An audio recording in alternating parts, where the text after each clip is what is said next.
Վլադիմիր Պուտինն ում է ուզում տեսնել ընտրությունների մասնակից։ Ես կարծում եմ, որ Հայաստանի Հանրապետության քաղաքական իշխանությունը եւ Հայաստանի Հանրապետության կառավարությունը հանձինս Նիկոլ Փաշինյանի ակնհայտ կերպով ոչ միայն Ռուսաստանի Դաշնության ղեկավարի հետ հանդիպման, այլև տարբեր երկրների ղեկավարների հետ հանդիպման ժամանակ ակնհայտ կերպով հետամուտ է լինում հայկական Հայաստանի ինքնիշխանության ուրեմն շահերին,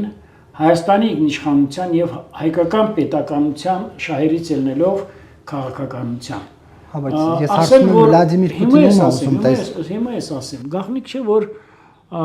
Ռոբերտ Քոչարյանը այլևս այն ուժը չէ, որը կարող է բավարարել Վլադիմիր Պուտինի կասիրապաշտական շահերը, այն ուժը չէ նաև առաջարկ Հայաստանին քաղաքական այսպես ասած այդ խմբավորման կամ քաղաքական այդ ուժի ղեկավար Գագիկ Ծառուկյանի անձը այդ արժի համակարգը չի կարող ուրեմն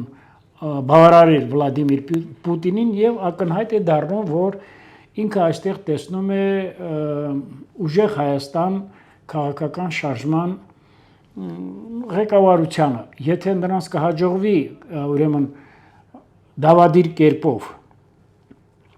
անօրեն կերպով, քանի որ օրինական ճանապարհով Սամվել Կարապետյանը չի կարող գլխավորել այդ քաղաքական ուժը։ Հայաստանի Հանրապետության սահմանադրությունը թույլ չի տալիս դա։ Դա նաև ակնհայտ կերպով ակնարկեց Հայաստանի Հանրապետության վարչապետը Պուտինի հետ ձեռնշված հանդիպման ժամանակ։